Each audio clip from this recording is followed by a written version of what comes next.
दोस्तों ये बात किसी से छुपी नहीं है और आप सभी लोग ये बात जानते हैं कि अब से कुछ टाइम पहले तक भारत की छवि पूरी दुनिया भर में कैसी थी। पूरी दुनिया सोचती थी कि भारत बहुत ही ज्यादा पिछड़ा हुआ है। साइंस एंड टेक्नोलॉजी का तो यहाँ पर दूर दूर तक कोई संबंध ही नहीं है और भारत को कहीं ना कहीं थर्ड वर्ल्ड कंट्री यानी कि आज के टाइम पर जो अफ्रीका के देश हैं उनकी कैटेगरी में रखा जाता था। और नो डाउट ये बहुत ज्यादा गलत था क्योंकि ये सिर्फ परफेक्शन था, जमीनी हकीकत तो बहुत अलग थी। लेकिन अगर इस परसेप्शन को, इस छवि को अगर किसी ने सबसे ज्यादा तोड़ा है और भारत का नाम सबसे ज्यादा रोशन किया है तो वो कोई और नहीं, वो है भारत की इसरो। जी हाँ, भारत की जो स्पेस एजेंसी इसरो है ना, इसने भारत और भारतीयों की छवियों को बदलने के लिए सबसे ज्यादा अहम रोल निभाए हैं और अब भारत को भी पूरी दुनिया भर में साइंस एंड टेक्नोलॉजी के मामले में एक लीडिंग नेशन के तौर पर देखा जा रहा है। इसीलिए कल मुझे बहुत ज्यादा खुशी हुई जब मैंने कल आपको वीडियो बना के बताया था भारतीय सेना के बजट के ऊपर। तो उस वीडियो पर मुझे अच्छा रिस्पॉन्स मिला, इसीलिए मैं सोच रहा हूँ कि हमने अपनी सेना के डिफेंस बजट के बारे में तो जान लिया, तो आज की वीडियो में हम अपनी सबसे प्यारी और सबसे ज्यादा देश को गौरवान्वित करने वाली और सम्मान देने वाली एजेंसी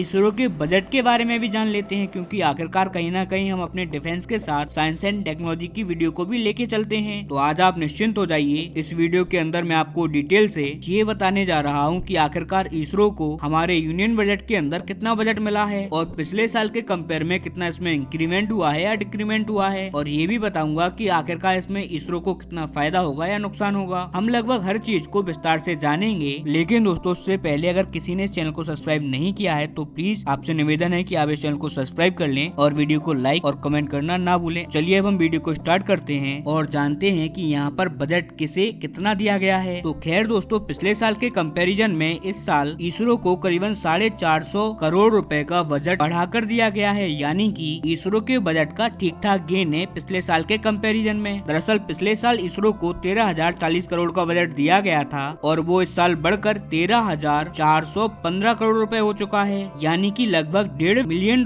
का ये टोटल बजट है इस साल का। हालांकि अब आप कहोगे कि यार ये तो अच्छी रकम है, $1.5 मिलियन, लेकिन आप ये जान लीजिए कि नासा और चाइना की जो CNSA है यानी कि चाइनीज नेशनल स्पेस एजेंसी, ये ठीक वैसे ही है जैसे कि भारत में इसरो है। ये ऐसी ही CNSA चाइना के अंदर है और नासा को सब जानते हैं ये अमेरिका के अंदर है। तो दोस्तों अमेरिका के नासा का बजट है इस साल का करीबन $25 बिलियन। जी हाँ दोस्तों, भारत के इसरो के कंपैरिजन में करीबन 20 गुना ज्यादा बजट है नासा के पास। अब बात करें चाइनीज स्पेस एजेंसी CNSA की, तो उनका बजट है करीबन $18 बिलियन और पिछले साल के कंपैरिजन में 28% का जंप इसमें देखने को मिला है, यानी कि अच्छा खासा बजट है। चीन को यहाँ पर कुल मिलाकर कई गुना का अंतर है यहाँ पर, और इसे देखकर हमें इसरो पर और भी ज्यादा गर्व होता है क्योंकि इतने कम बजट में भी हमारी ये एजेंसी चाइना और अमेरिका दोनों से टक्कर ले रही है। और आप खुद देखिए इन दोनों का बजट इतना ज्यादा है, इसके अंदर भी एक डिफरेंस है कि हम अगर नासा की बात करें तो ये एक साथ कई प्रोजेक्ट चला रही हैं। वो मंगल ग्रह पर जाने की तैयारी में हैं, एक बार फिर से वो चांद पर जाने वाले हैं। इसके अलावा जो अन्य ग्रह हैं वहाँ पर भी वो लगातार सैटेलाइट भेज रहे हैं, साथ ही प्रोब भेज रहे हैं, इसलिए इनका बजट कई गुना ज्यादा है। अब यहीं पर अगर हम बात करते हैं चाइनीज स्पेस एजेंसी की, तो उनका बजट इसीलिए ज्यादा है क्योंकि अगर इनको एक रॉकेट बनाना होता है तो उससे पहले इनकी 20 से 25 रॉकेट के टेस्ट फेल हो जाते हैं और हर एक रॉकेट को बनाने की कीमत कई $100 बिलियन में होती है। इसीलिए इन्हीं एफिशिएंसी के कारण इनका बजट ज्यादा है क्योंकि इनके फेलियर बहुत ज्यादा होते हैं और इसी वजह से इनके प्रोजेक्ट ज्यादा नहीं है।